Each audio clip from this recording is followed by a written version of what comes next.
Back to the Mail Right Show, ladies and gentlemen. It is the day before Halloween, my personal favorite time of the year. We are sitting with Isabel Affinito and, of course, my amazing host. He always calls me his co-host, so I'm just going to say host, Jonathan Goodwin. Isabel, if you wouldn't mind, we're going to start with you this morning. If you would mind introducing yourself real quickly, 10-second, 15-second introduction, that would be great.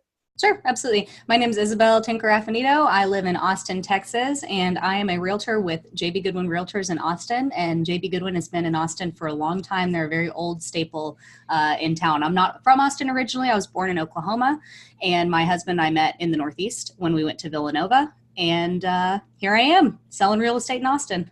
Excellent. And John, who are you? Hi there, folks. I'm the founder of MailRight. We're a online service that gets you more leads, utilizing the power of Facebook.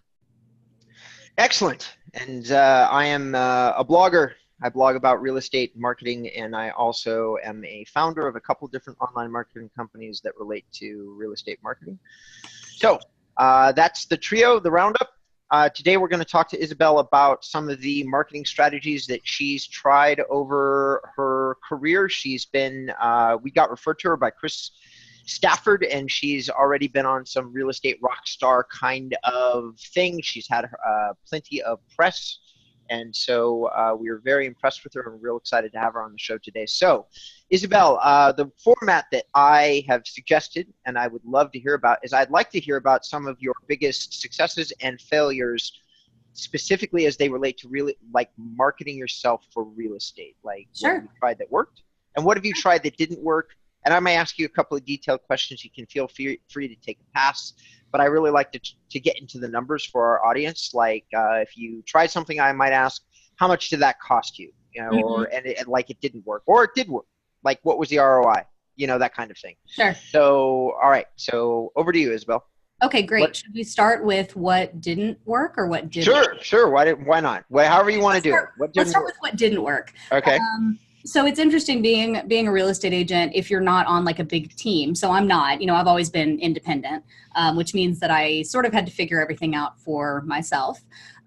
You don't have a whole lot of guidance, and you sort of have to figure out marketing for yourself, which also means that you're not selling homes, right? So some of the hard lessons that I learned in marketing were like, having a website makes very little difference. So I sort of assumed at the beginning, like, oh, I'm going to have this website designed and I'm going to spend a good amount of money doing it, and then people are going to be so wowed by my website that they're just going to reach out to me and want to do business with me. Well, it turns out that my website got like absolutely no traffic at all. I don't know if I got any return from that. Or I would have people go to it, they would go and visit it, but then they would never contact me. So that was one big thing that I learned early, was that just having a website was not enough. Right. Okay. The other thing that I learned is that if you're going to blog, you have to do it for years. Like, you really, tell me if you disagree, being, in the industry, but what I found is that just blogging a few times, first of all, nobody's going to read it. And second of all, you won't get any traffic really. And so the biggest thing that I've learned about marketing, the more I've experimented and the more that I've wasted money on things. Well, I don't want to say wasted because I learned from it, right? Right. But the more money I've spent on things and tried things and they didn't work, the more I've learned that the best strategy, at least for a real estate agent, I would say, is to make sure you're coming at it from a bunch of different angles. So at this point, my ideal is like, instead of focusing on marketing to everyone in Austin, I think to myself, how does this marketing strategy fit into continuing to contact people I already know? So my ideal is I want somebody to be on my newsletter, be on Facebook with me, be on Instagram with me, ideally be also a friend so that I'll run into them at like, parties and things like that. And I need to have their phone number and their email to stay in touch with them, like sometimes for years before they end up transacting real estate with me. So I guess my biggest takeaway, just to kind of sum it up, would be in my opinion, there's no one single marketing strategy that's going to take people to the closing table. You have to make sure you have multiple touch points with any one person. Okay. So here's a couple of questions that I have. So before we get it, so our audience has heard John and I's opinion about websites and everything else, like so much to the point that I swear to God, I think we're gonna get hate mail if we cover it again. So I'm not gonna cover that quite yet. Okay. I'll share my thoughts with you personally so that you can get my take on it, because that's directly my area of expertise. Okay, But excellent. I'm going to say this. I'm curious to know. So you mentioned you spent a lot of money, or you spent time and energy at least, and maybe some money. So if you don't mind me asking, when you say that, what kind of website did you build, and how much did you spend on it, and how long did it take you to build it? I've built multiple websites over the last, so what have I had my license for like 6 years? I've been selling residential real estate. Okay. I've had a bunch of different websites. And when I was first selling real estate in New Jersey, I went to a web developer who lived down the street from us. And he did a website for me for, it was like $1,000 or $1,500 on WordPress was the platform that he used. And I thought that he did a good job. And that's probably not that much in the grand scheme of websites, but when I was 22 and making all my own commissions, that was a lot of money for me to spend at that point. Sure. And had I known how little it would return for me, I wouldn't have done that. I learned a lot from it. I mean, one thing that I did was I had these visions of what I wanted the website to look like. And so I spent a lot of time saying like, well, but can't we do it this way? I really want the button to work this way instead of that way. Or I want it to be, off to this side and then on this page, like all these customizations that I could tell really annoyed him, because he was like, that's going to take me a lot of work to do. And like, it's not going to make that much of a difference. So looking back, I wish I had just said like, okay, you do what you do. Like, it doesn't need to be fancy. I just need a place for people to land, to see that I'm a legitimate business, and don't let me spend more than like let's sit down, do an hour consultation, then you do everything. Like if I could go back and do it that way, that's how I would do it. Instead, I spent like hours tweaking it, and then nobody ever went to it. So like, why did I care about what shape the button was or whatever I was upset about? Okay. All right. Thank you. That was brilliant. And those buttons are important, aren't they? Stop it, John. Stop it. You're literally like, if you could say, oh, this is on the other side of the equation, being a provider of those services. If you could say this is a major pain point, you just hit it. It's like somebody who sends me a color wheel and says, no, you got the shade of red wrong. And you're sitting here looking through gradients of reds, and you're like, oh my God, I'm going to kill myself. Oh, there we go. Convinced that the shade of red will make a difference on the website. So let's just disclose to your audience that you paid me to come on here and make your job easier. Right. I'm like those, who's the car company right now who's doing those real people, not actors commercials? Where they're like, wow, I had no idea that this car would be so wonderful. Like nobody ever does that in real life. So let's get back on track. So after the initial website and the learning lessons that you learned from that, I think on the positive side, I think what you're talking about is what's the term I used? I forgot my to be present everywhere in front of your target audience. You said, you needed to make sure you're in front of that target audience. I just want to ask another quick question. Do you target yourself? This question has not been quick. No, that's true. But his accent is so delightful, so it doesn't matter. Yeah, that's true. I can get away with it.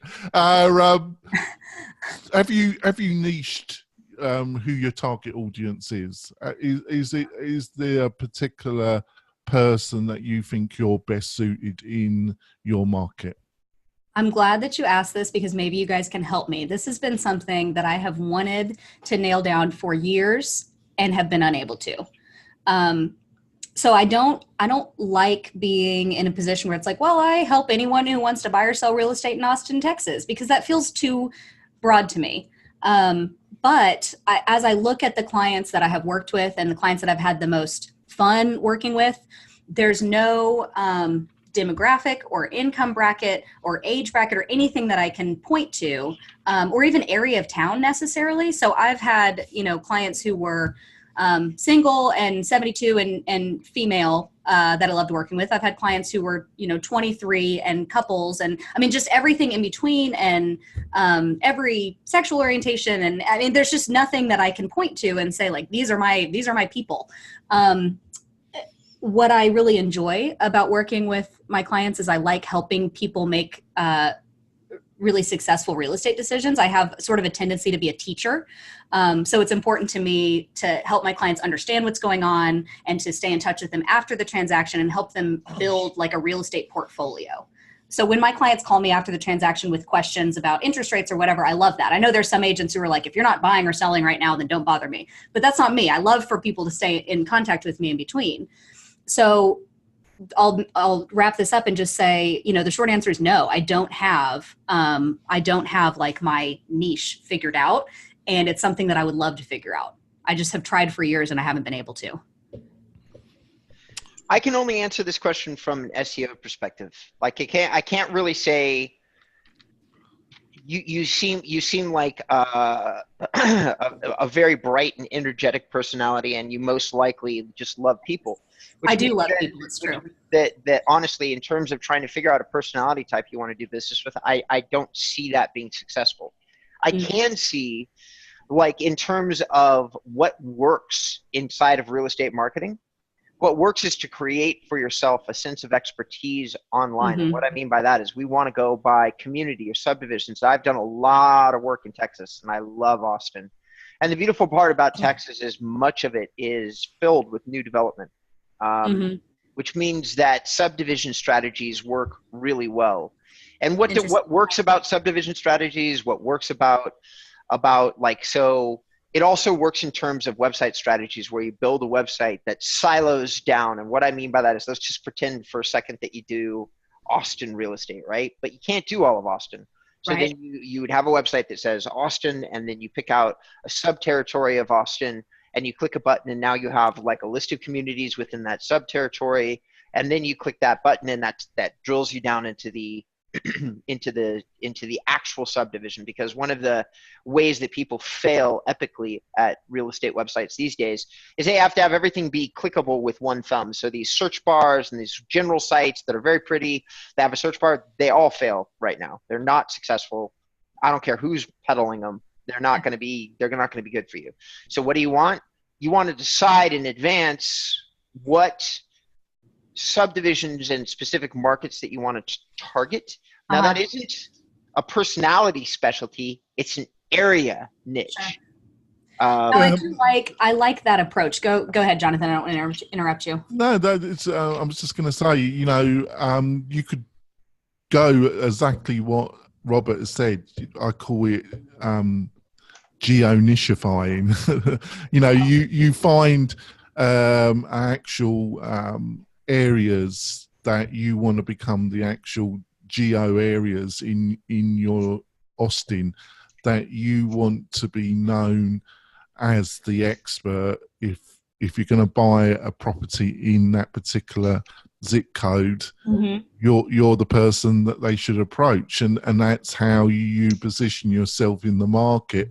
The other thing is choose a niche, and then that you think that the qualities that you initially outlined, which were quite obvious to me as you were speaking, you like people, you give an air of enthusiasm, you give an air of efficiency. So they're two very large strengths: enthusiasm with efficiency. That's your persona. That's the buzz that I get from you. So basically, maybe you're the person to go to if you're a young tech in the Austin tech tribe. Basically, you can literally look at the different kind of social groups in Austin, and then choose where to stick your flag. Hey, John. Yeah. Take us to break, but I'm going to tag on to what you just said, because with what she's already said, we can tie into both, one, our topic matter for today. I can ask her a couple questions about our Instagram strategies, and two, if she doesn't have a super strong focus, then I can throw some information on you, Isabel, and maybe help you out. So we'll see if we can learn from each other in some way or another. But take us to break, John. Yeah, it's great, Robert. So we're going for our break, folks. We'll be back in a few moments, and we'll be back with the journey Isabel has made for real estate domination in Austin. We'll be back in a few moments, folks. My cats are literally becoming internet famous right now. I know. I was just thinking to myself, like, I was going to make a comment about it. Yeah, I have two. One is my familiar, and then Bubs is just refusing to get out of frame today. Like I've. Right. So we come back, folks. We're coming back, folks. We've been discussing this week in cats, but we're going to go back to our main subject: domination of the real estate industry in Austin by Isabel. So, Robert, you had a question for Isabel. Actually, so Isabel, to go back to the original thread of the conversation, which what's worked, what hasn't, you said that these days you send a newsletter, you are on Instagram, and you said one other thing. What was the other thing? Facebook. So you're on Facebook, you're on Instagram.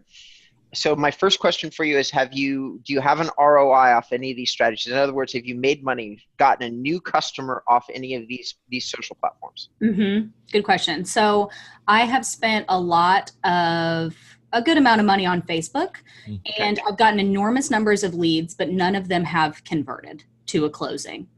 Okay. Only a few of them have even converted to a meeting. So that's been one challenge for me with paying for Facebook. I do know it's harder to quantify this, but I know that posting organically on Facebook on my personal page in particular keeps me in contact with past clients and repeat clients. And I have had at least one closing in the last couple months that I can remember come through Facebook because it came through Facebook Messenger, right? It was somebody who had never liked or commented on any of my stuff on Facebook, but she goes to the gym with me. And then one day she sends me a message on Facebook Messenger and says, hey, I have a question for you about real estate. And like a week later, we're under contract. So I can only imagine that was because she saw my stuff on Facebook. Okay. But it's harder to quantify that, right? So let's circle back around and talk about these Facebook leads. So you said enormous number of leads. Could you even place a guess for me? Between, let me think about this. I've probably over the last year and a half gotten between 500 and 1,000 Facebook leads. That is a lot. That is a lot. The average closing percentage off a Facebook lead is 50 to 1.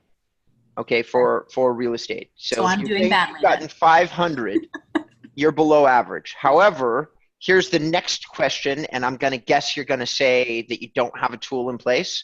Okay. The only way to leverage Facebook these days is to have a really sophisticated lead funnel process in place. Some tools that you could use that would actually fit the bill, because here's in theory what you need, Isabel. You need a tool that's not only going to email your clients, you need to email, text message, perhaps bomb them. So you need usually 4 or 5 different methods of touching base with this one lead, usually with one tool providing all of those touches in a pipeline process. So my question for you is this: do you have that in place? Yes. You do. But that doesn't mean that I was using it efficiently. LionDesk is the CRM that I have used. It's designed for real estate. I'm very familiar. And I had it set up to, when a Facebook lead came in, it would populate tasks for me to call them, and then it would also put them on an email drip and also on a text message drip. Okay. And these drips that you had them on, was it generating any inbound communication to you? Some, not a lot. Okay. All right. The texts more so, but the texts tended to be like angry texts. Okay. All right. Fair enough. There's too much to get into. There's too much to get into, because you know what? If marketing was easy, guys like me wouldn't have a job. Well, Isabel will have to come back if she wants to, and then we have another session. Yeah. Absolutely. I'll do this as many times as you guys want if I get free marketing advice. And it's certainly possible for us to do it, but here's what I was going to say. So there's a lot of secrets when it comes to getting results off Facebook, like the kind of landing page that you're using and the message that you're delivering. Are you using a content magnet? Are you not?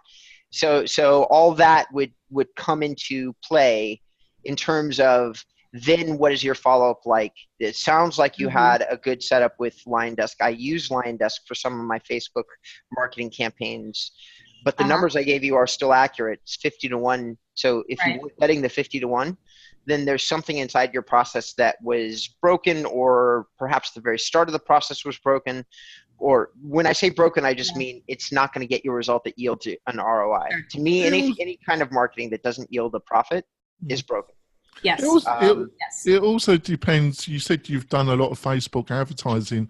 Can you give us a quick outline of what some of your most recent campaigns that you've run?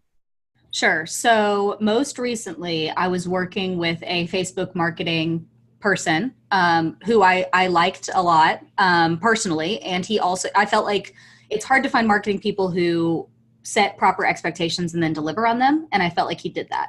So he told me what to expect from how much leads would cost. And he was also willing to be creative with me in like, okay, something's not working on the conversion. Let's tweak the emails or let's whatever. So all of that was good.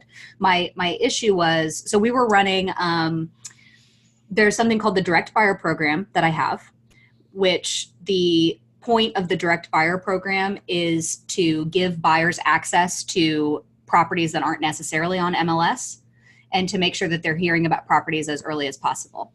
From an agent standpoint, what this really is this is packaging buyer's agency. So from the public standpoint, it's a program, but from an agent standpoint, it's really just a way to explain to the public what buyer's agency really is. Does that make sense? Yeah. Okay. So the direct buyer program was one good one. The others were listing focused, like here's a listing, get more information. My problem with those was can I just interrupt there? So basically, those two campaigns were really not total. It's not a total blank statement, but they seem to be aimed at buyers. Yes, which was one thing that I didn't love. But what we talked about was that targeting sellers was more difficult and more expensive. True. Towards the end of us working together, I was asking, like, how can we get creative about targeting sellers? Because I don't really want more buyers right now. I would like to. So. Right. I want to be more listing focused. And so let's try to figure out how to target sellers. But we ended our working together not on a bad note. It was just like, look, I've spent $10,000 and I have zero close. So it's like, I can't keep doing this. I'm going to make a statement now, Isabel, and see if Robert thinks I'm waffling or I've lost the plot here.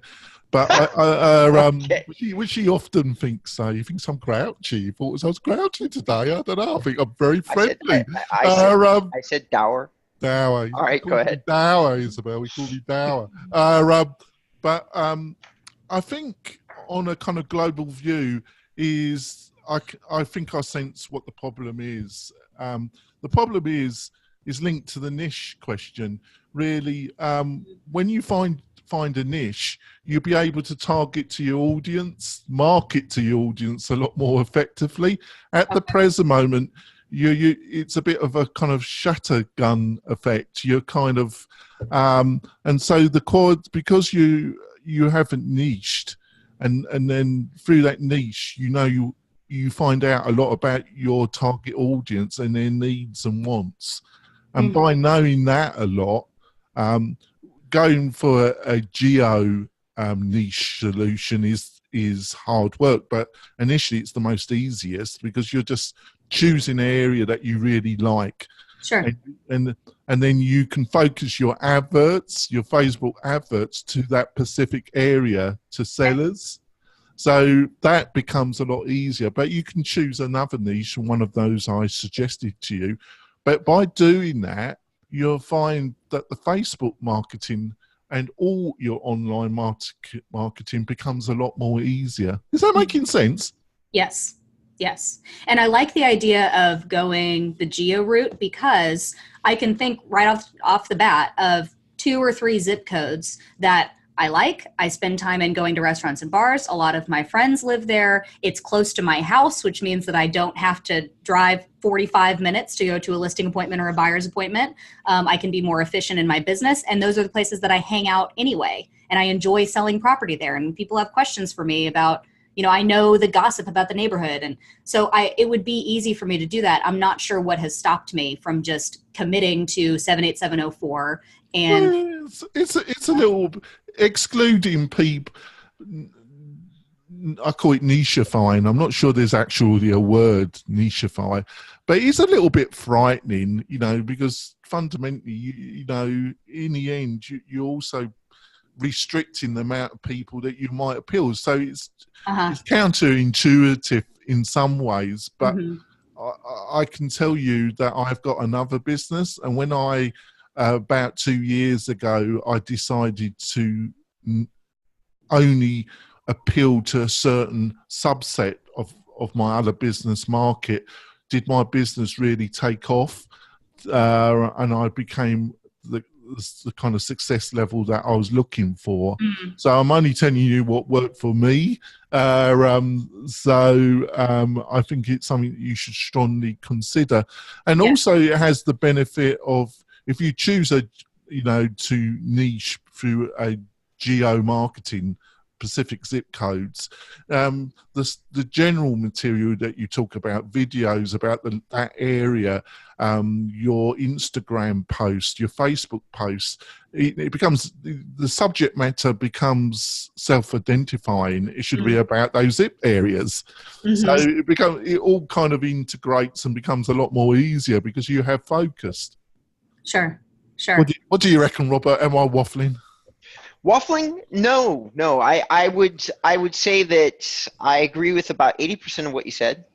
Niches are always good, but Facebook marketing and niches is different than websites and niches and SEO and niches. Yeah. I think that that targeting zip codes is going to be a great way for you to go. If you're doing, there's two different types of campaigns that you can run with Facebook.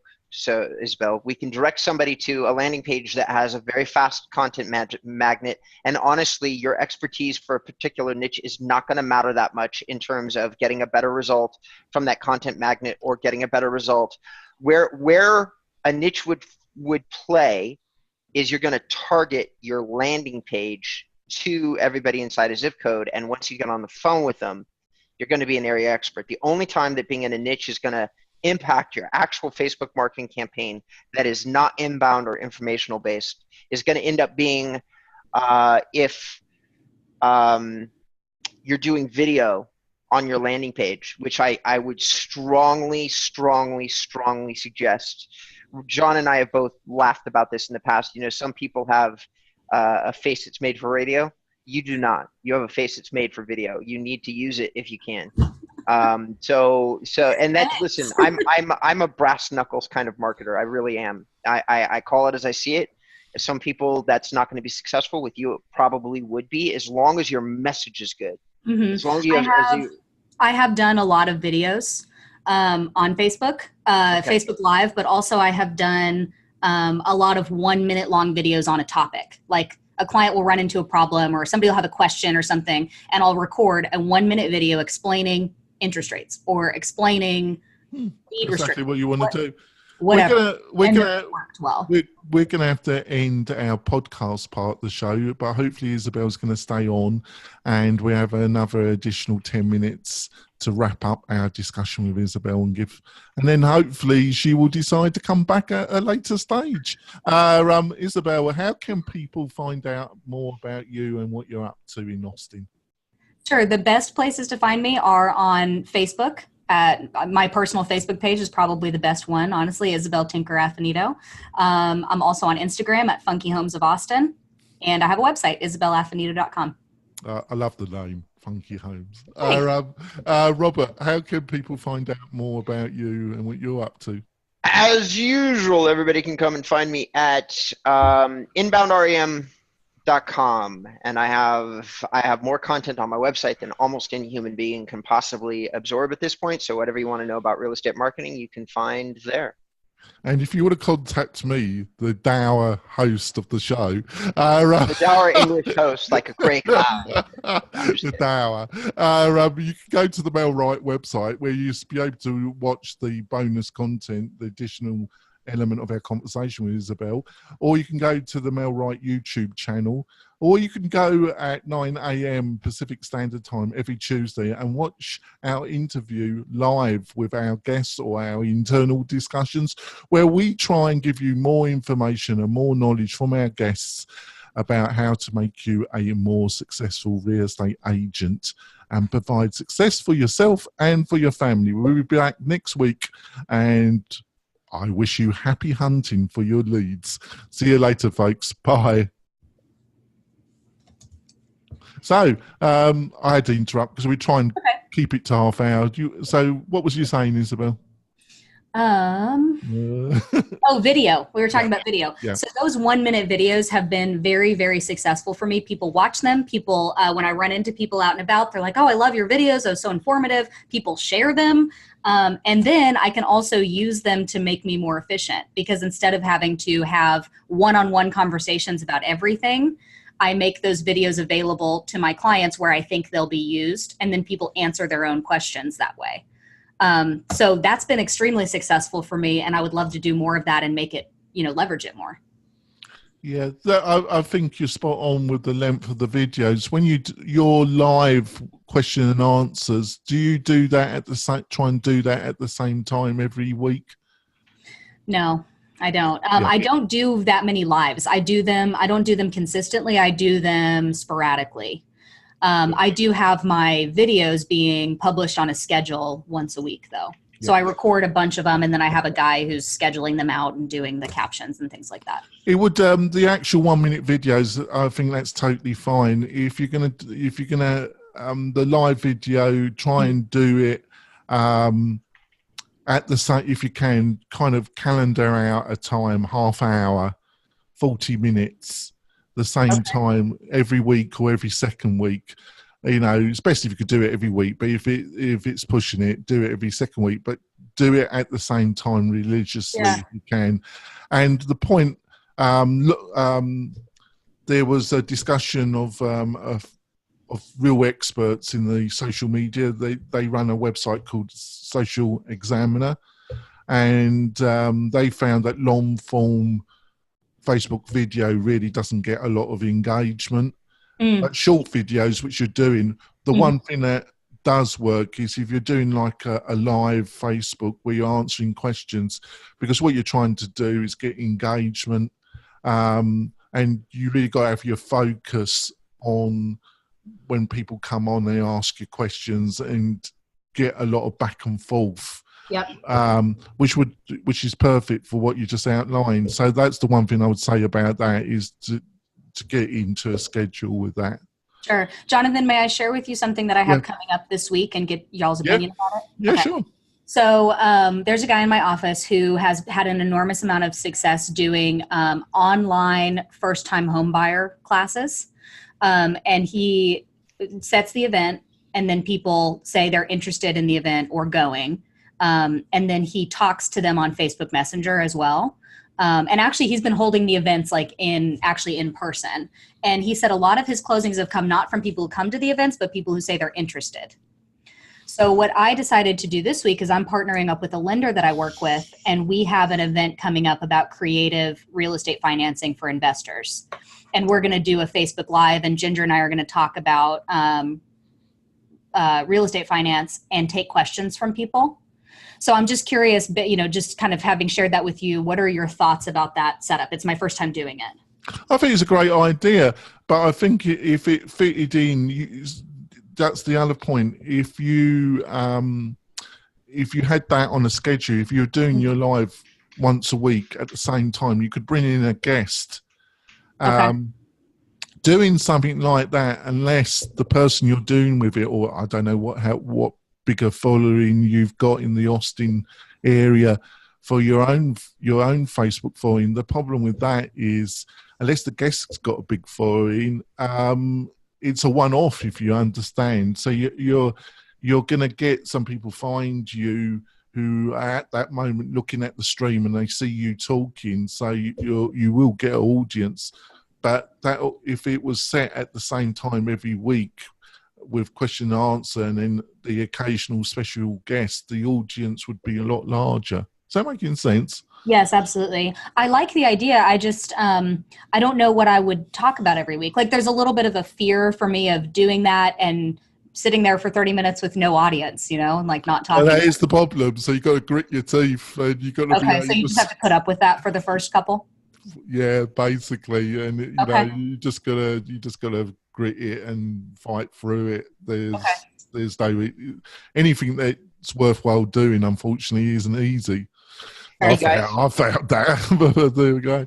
I've got about 5 more minutes, but I have 2 strong recommendations that I would like to make since Isabel has been kind enough to come on the channel with us. Two actual things that you can implementable things. I'm going to give them to you really fast. So number 1, you're on Instagram. There are 2 people that that are real estate agents, luxury real estate agents that I cannot confirm this beyond a shadow of a doubt, but I strongly believe that they are selling multi-million dollar homes, probably using Instagram as the gateway to some of their clients. That is Arlene Rutenberg. She is one of Can you spell that last name for me? Rutenberg. Okay. She may be a little hard to find, but the next name I'm going to give you will not be hard to find at all. Okay, Joyce Ray. Joyce Ray is a legend, like literally a legend inside the real estate business, and she doesn't even bother with most things. So the fact she's on Instagram, she's one of those people that's old school. Let's put it this way: she sold Robin Williams' home when he passed away. It was she got the call from the family. That's who she is. She has a black book like nobody's business. She's been doing it since the 70s. She's been doing sounds like my kind of real estate. She is. Trust me, she is. So she's on Instagram. She tags her videos in such a way. She puts them on. I strongly just recommend that you emulate what she's doing because it works. And then last but not least, there's a tool that you should be using for your YouTube. I don't have the time to really go into it, but I can just simply say, 1, your YouTube optimization isn't what it should be. You're not tagging your videos the right way. You're not titling them the right way in order to get traffic from YouTube itself. So that's why your subscriber count's at 7 as opposed to 700. So you want to do a quick recommendation is just use vidIQ, VIDIQ. And that will give you a lot of these tips in an automated format. It's a tool. And it will just kind of point out the things that you could be doing better to optimize your videos instead of you don't even need me or anybody else. Sorry, guys. Let me turn this off. Anyway, so but it would improve something called the vidIQ quality score. And if you just did that one thing using the existing videos that you have on your channel, you might very well see your YouTube traffic pick up and your engagement pick up, which will not currently, but it probably would eventually lead to closings. I love YouTube for marketing in today's world. I love YouTube. So I just think that you might not be leveraging it. I plus one of your videos, so you'll see that I was on there. And excellent. And so may I share with you like my sort of overarching struggle when it comes to marketing? And I don't know if there's anything you guys can do about this for me, but I think it's a common thing for real estate agents.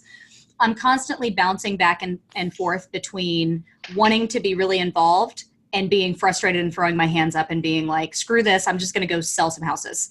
And then going, but I really want to fix my marketing.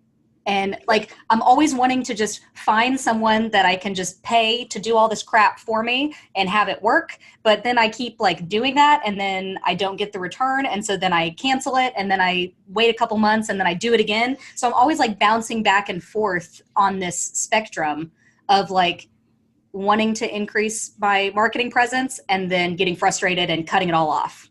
Is this something that you guys run into? And like, what do I do about it? I run into it every day. I don't know about John. Go ahead, John. Constantly. I think what you're experiencing is the general experience. I'll get back to the niche thing. See, about the Facebook marketing, with your past attempts, how much have you been spending per month? I think the most recent one was somewhere around $3,000 a month. Before that, it was more like I was with somebody else that it was like $5,000 a month. That is a lot of money for the amount of leads you have generated. It's a lot of money to not close anything from it. And how long, that kind of investment, how long were you doing it for? So the most recent spend I had, I think totaled somewhere around $10,000. That is a lot of money, not and to before get that, one action. Before that, I spent closer to like 20 with somebody else and didn't close anything from it. So at this point, I'm at like, $30,000 of Facebook marketing. That doesn't include the stuff that I played around with myself, which, call it another, I don't know, 2,000 maybe that I played around with. Plus the time that I invested. So it's just a lot. It's a little bit, I feel a little burned. You know what I mean? Like it's a lot to put in. Well, we all learn. What I do for you is we're updating the mail right system in the next, there's one bit. I'm looking for some testers for it. If you're up for testing it, I'll give it to you for free for life. And you can be one of my beta testers, and I'll give you some. I'll give you some coaching as well. I like that. I like where this is going. I'll let you, because you're up for it. I can tell you're a serious person. You're up for it. So you're the kind of tester that I'm looking for. And I'll give you. I email you today. I've got to go to a funeral this morning. Oh, I'm sorry. Close friend, unfortunately.